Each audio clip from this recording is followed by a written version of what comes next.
I didn't like this at all. Groom, where? Boy, where? Hi ghouls, it's Foot and welcome back to the Drag Lair. Step inside if you dare because today we are talking about Dragula Titans Season 2 Episode 3. And I hope you wrote your vows because we're going to a gothic wedding. The Drag Lair.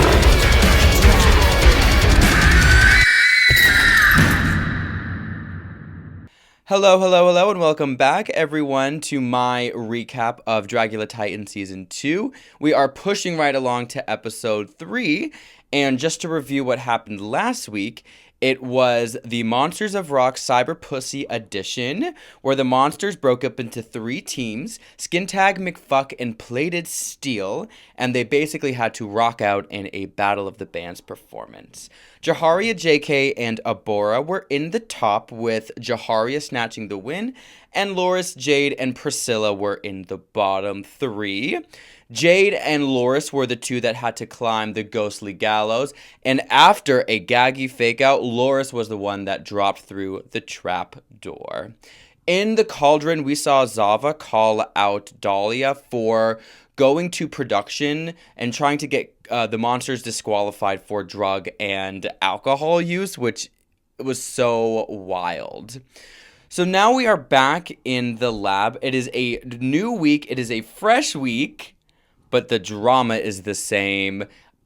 We are at the top of this episode, and, we are seeing Dahlia get called out once again. Cynthia, calls her out for being a fake bitch, saying that she was talking shit about her, but then, don't worry, Dahlia clears the air and says that she wasn't talking shit about Cynthia, she was talking shit about Abora. So clearly, Abora is next on Dahlia's hit list, and not too soon after that, she kind of calls out Sigourney for being this holier-than-thou, untouchable character, which we've already seen in the first episode, a little bit in the second, but we're going to see it a lot in this one. I can see how everyone is being affected by Dahlia's actions and, what she's doing, going behind everyone's back to production. I feel like every week it's just going to be somebody new. And the Boulets kind of alluded to that on their podcast from this episode, that this is going to happen again. So I can only imagine who her next target is going to be. After we get a little table talk and a little everyone versus Dahlia moment, we see that our challenge issuing is the Gothic Wedding, where the monsters have now to come up with 2 looks, a Gothic bride and a Gothic groom. This is a glamour episode, so we are expecting elegance, we are expecting, class, we are expecting everything turned up to 10. This is where, we really get to see a different side of the monsters, maybe a little bit more put together, not as messy. And I really, really appreciate these challenges, like this type of challenge, because it really helps round them out. Yes, at the end of the day, they're all monsters, but I feel like you still need to know how to be beautiful. And I'm really happy they brought this challenge back. They originally did the Gothic challenge back in Season 2, which was iconic in itself. Like, if you don't remember, this is the episode that Abora was both the winner and she was in the bottom because the judges were split on the decision. And how iconic is that? So they brought it back, and the Boulets said that they're turning up, the challenge. And not only do they have to do one look, they have to do the second look to the groom. And I think this is such a good idea. I love that we got to see everyone do boy drag, and this was such a smart way to do it because, spoiler, everybody went in on their groom look. Like, everybody went in on their groom look. Now, before we see them getting ready for the challenge, we get this week's Fright Feat. and they have to eat a slice of the Boulet's revolting, wretched wedding cake with no hands. And there's a lucky twist that whoever finds the golden wedding band in their piece of cake gets the curse of rain on your wedding day, which means that they will be able to curse another monster to get them drenched in water before they walk on the runway for their bride look. I didn't think that this was, going to be too bad, like getting water poured on yourself. Clearly, it actually did make a difference, and we'll get there. But at first, like hearing like water pouring on your outfit, I was like, that's not too bad. We do the fright feed, and upon closer inspection of this cake, it is actually nasty because it is crawling with worms on the inside. And the winner is Jaharia. She was the lucky winner, and she got the curse of rain on your wedding day. And she cursed Sigourney, which I think was a pretty good idea. She is kind of on Dahlia's side with how Sigourney has been going around saying that she feels untouchable, that the Boulets feel untouchable, and that how she kind of threatened her fan base against some of the competitors. So I think Jaharia did this clearly to humble her, and like, good, humble a bitch. We're just going to jump right into these looks because there are so many to go over.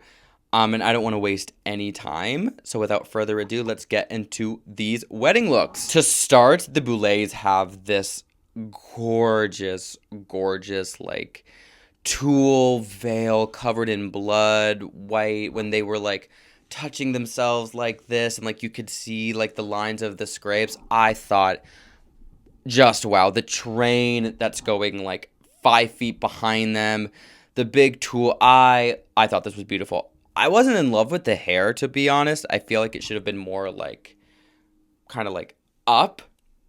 I mean, I don't know.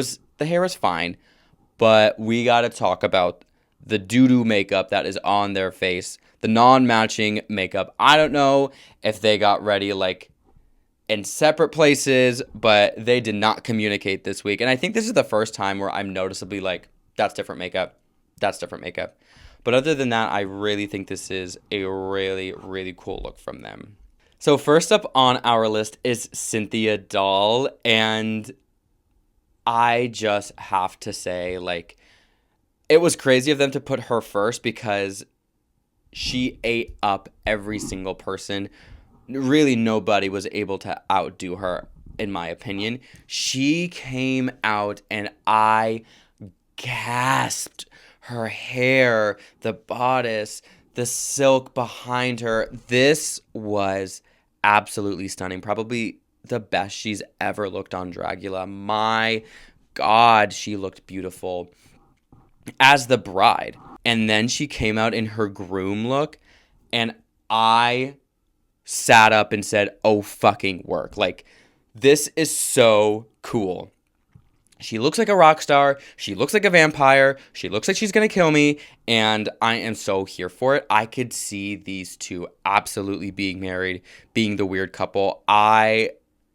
She ate up this groom look. This package, just the two of them together, is just unreal. I love it so much. So then moving on to Disasterina.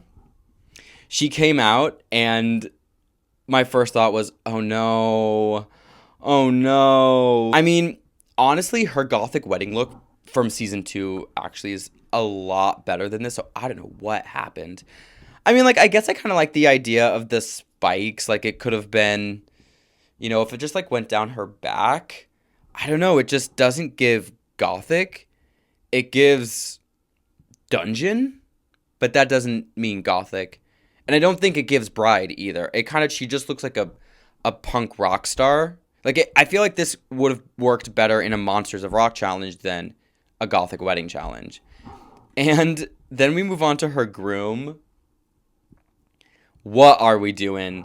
Like, the box was fun, and the idea of this I totally got. But, like, literally, what is she wearing? It's, like, literally cardboard with some chains and, like, socks and loafers. Like, it's not great stacking up next to each other. It was really clear that she was going to be in the bottom. It's just kind of a bummer. Then moving on to Priscilla. This one I had mixed feelings about. It didn't scream gothic to me. It gave very like Lydia from Beetlejuice silhouette, and like that's the only thing I could see. So it wasn't really like super gothic. I feel like if there was like more lace, I don't know, like maybe the material of the dress did not read gothic to me. But I really loved this kind of Elvis Pompadour pirate guy. Loved him. So there's something about like she really does well at like gender bent drag. I think that's where she looks the best, where she's really just towing the line of gender. And, you know, I think her groom look outdid her bride. And to me, I think the bride, it was kind of like the main focus of the challenge. And like the groom shouldn't have outweighed the bride. And we're going to see that actually a lot with some of these competitors. Moving on to Miss Drama herself, Dahlia. Now, she may be a shit stirrer, and she may be the drama of the season, but god damn it, this look is insane. Like, from head to toe, it is a masterpiece. From the bustles on the side to the hoop skirt to just like everything is detailed and shiny, and the hair is just wicked. Like she really ate this down. But her groom, I cackled. I thought it was so funny because she is such a small person and she's not wearing heels or big hair. She immediately got this tall. She shrunk like 2 inches tall, and I don't know, it just like there weren't as many details, or like the groom felt like an afterthought. Next up we have Blackberry, and there's a lot to say about this look. First off, this is such an important like statement to say. I think it's never been done on Dragula in this kind of aspect. I just wish it was so much bigger. Like, I didn't get the story until the groom came in with the lantern and he was looking around. I mean, the close-up of the feet when they did it, I was like, I still didn't understand. It was just a little too subtle. And with like a statement like this, I feel like this should have been just like screaming. And then in this situation, I thought her groom was the better look. There was something that like I knew exactly the story, everything. She told it better as the groom versus the bride. There's an ambulance apparently outside my apartment at the moment. All right, so moving on to Zavaleta. This was really interesting. When she first came out, I actually thought it was really pretty. I love the bouquet. I love the feathers. I love how it kind of like sucks her in, and then like the big hips. The hair was cool. The makeup was really cool. But again, we kind of see it outshined by the groom. And then the groom is also telling a completely different story. It's giving like giant skeleton man.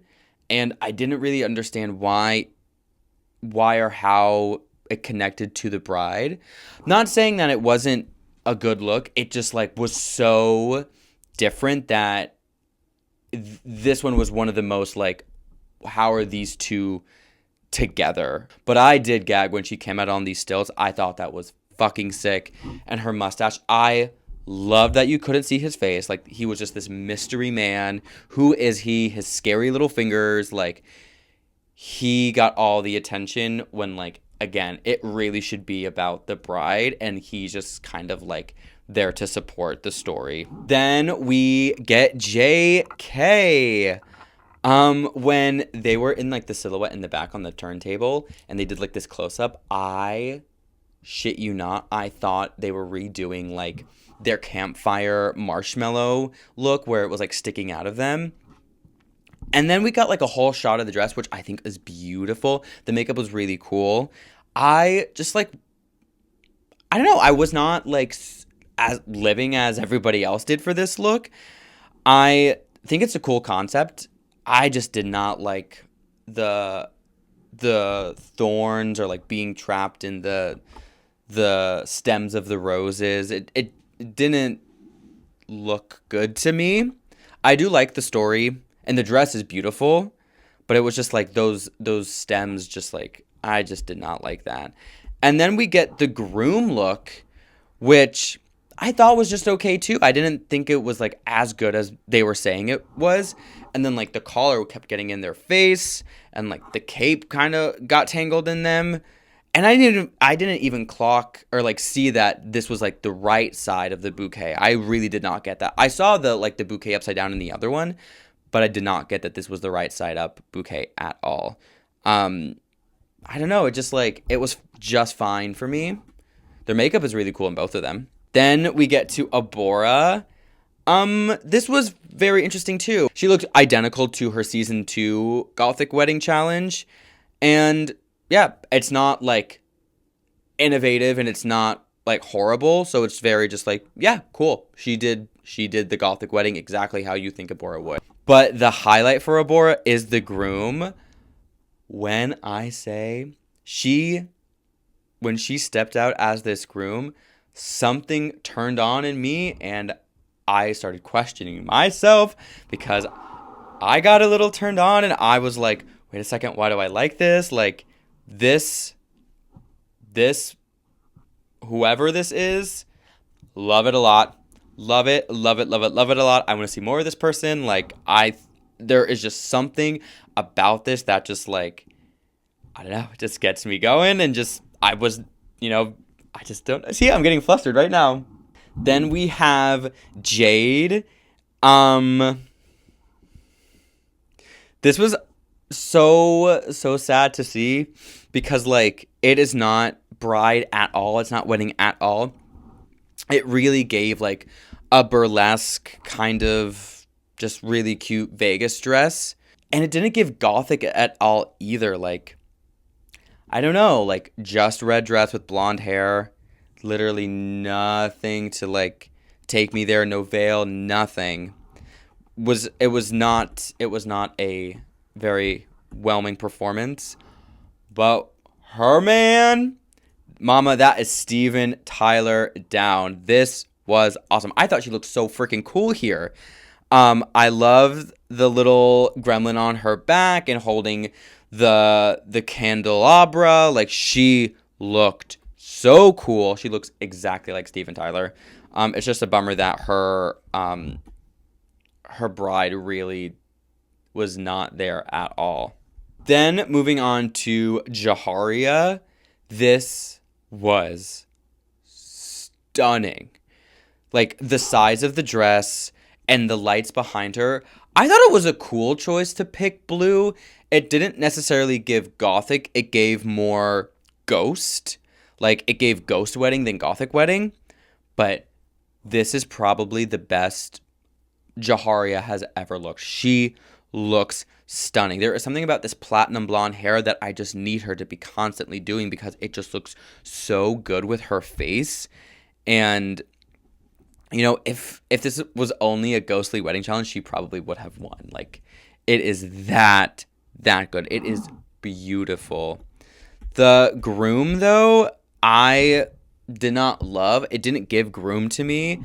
It gave like, you know, someone in the ghostly hotel from season 5. Like I was not a fan of this.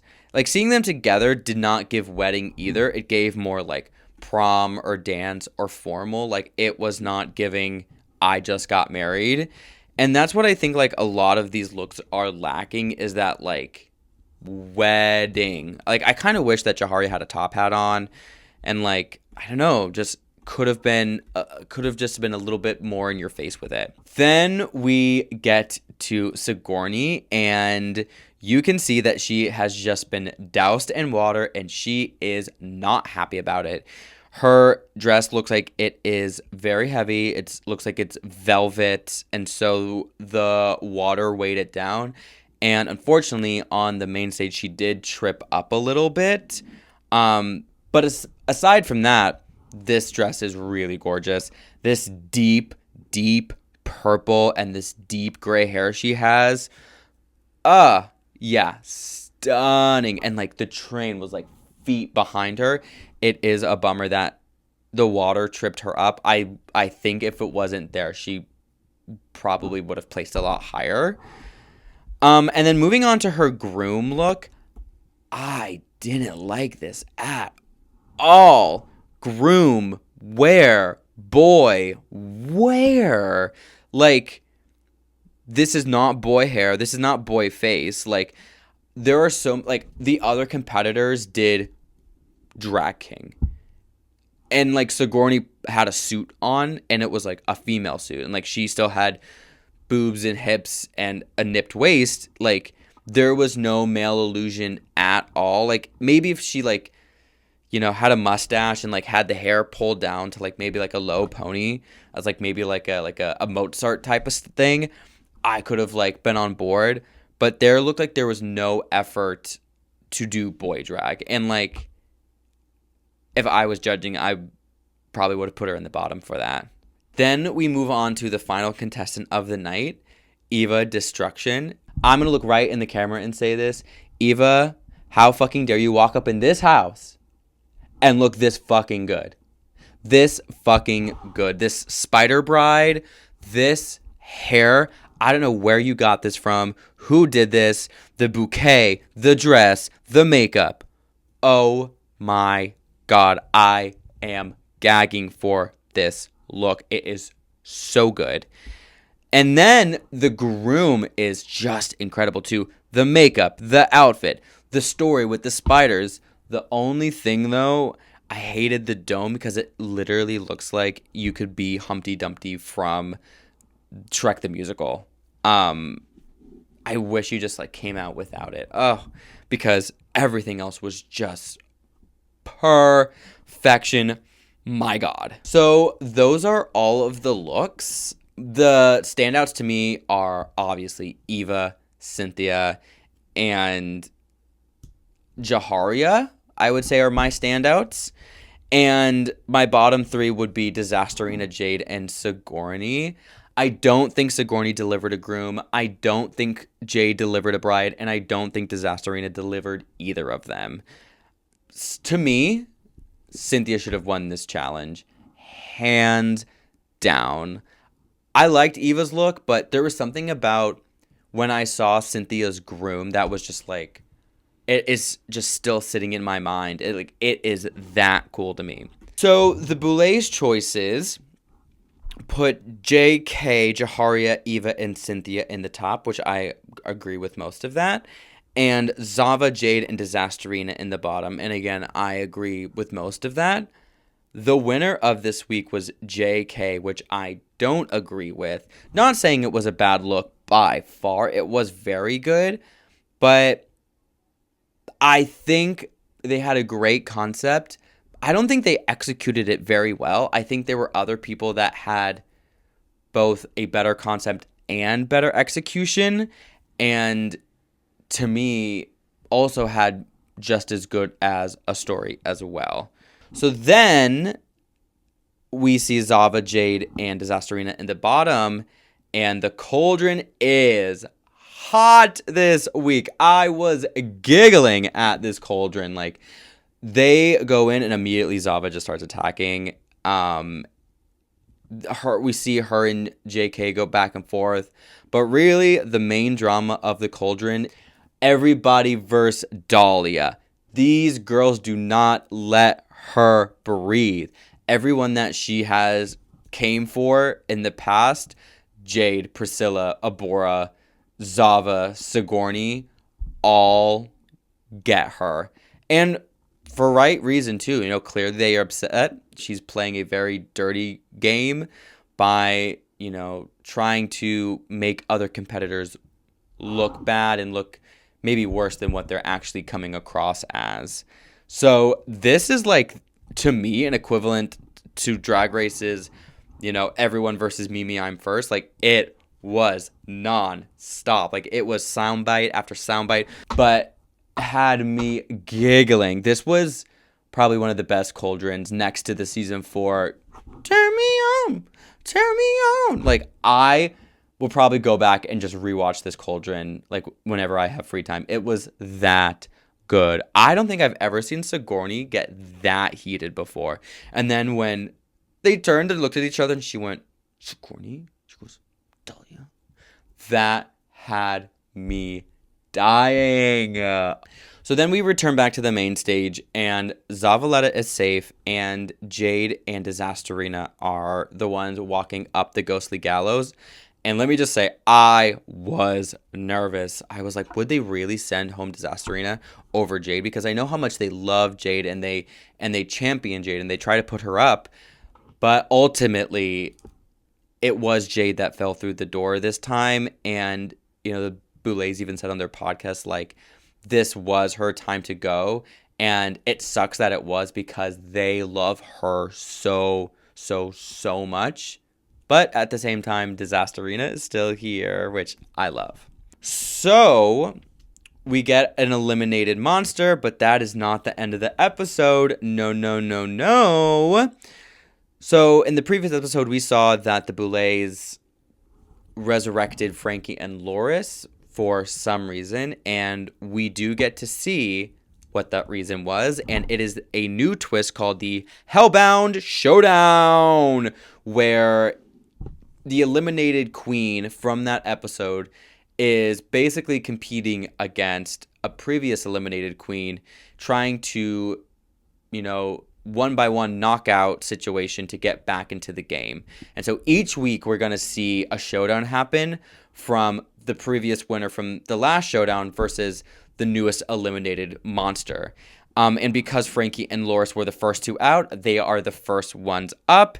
And it looks like they're just redoing the Gothic wedding challenge as well. And so we get to talk about Loris and Frankie's looks. Right off the bat, just seeing Loris standing up there in this like white leather top hat, blood, like fur moment. I loved it. It was so cool. And unfortunately, seeing her standing next to Frankie as the rules were being set out, I kind of already knew like this was the better look out of the two of them. I loved Loris's bride, like the reveal of like the face and the knife in the face, and then the hat and the knife in the hat. Like, oh my God, Loris's was so good. I actually really loved Frankie's bride. I think they should have shown the brides first before the groom, because I think seeing the bride makes the groom storyline a little bit better, because I saw the grooms first, like we saw the grooms first, and it didn't make any sense to me. After the Hellbound showdown, it is Loris that is the winner, and Frankie is officially eliminated out of the competition. And next week we will see Loris versus Jade, which is very exciting to see. So, my final thoughts. This episode was incredible. It's crazy that this was the first official floor show of the season. Maybe it came a little late. I think maybe this episode should have come, episode 2. But, maybe it was worth the wait, because this episode was perfect to a T. I wouldn't change a thing about it. The drama with Dahlia twice, the fright feat, the amazing floor shows. Everybody really turned it the hell out, whether it was like they did great on their bride, great on their groom, or both. Like, these were some of the best looks I think we've seen on Dragula. And then the drama, I could not believe that cauldron. It was so good. I was laughing the whole time. I was so entertained. And we also get a new twist this episode, which, they really kept that secret well. I am probably going to go back and watch this episode like 4 more times. It was that good. Well, that's it for this episode of The Drag Lair. Please make sure you drop a like and a comment on this video and subscribe to the channel to follow along with my Titans coverage. And also make sure you turn on your Drag Lair notifications so you get alerts about when I post a video. You can also follow me on TikTok and Instagram to keep up with what I'm doing at callme.foot. And I will see you next week for episode 4 of season 2 of the Boulet Brothers Dragula Titans. And as always, stay fierce, stay freaky. I will see you in the lair.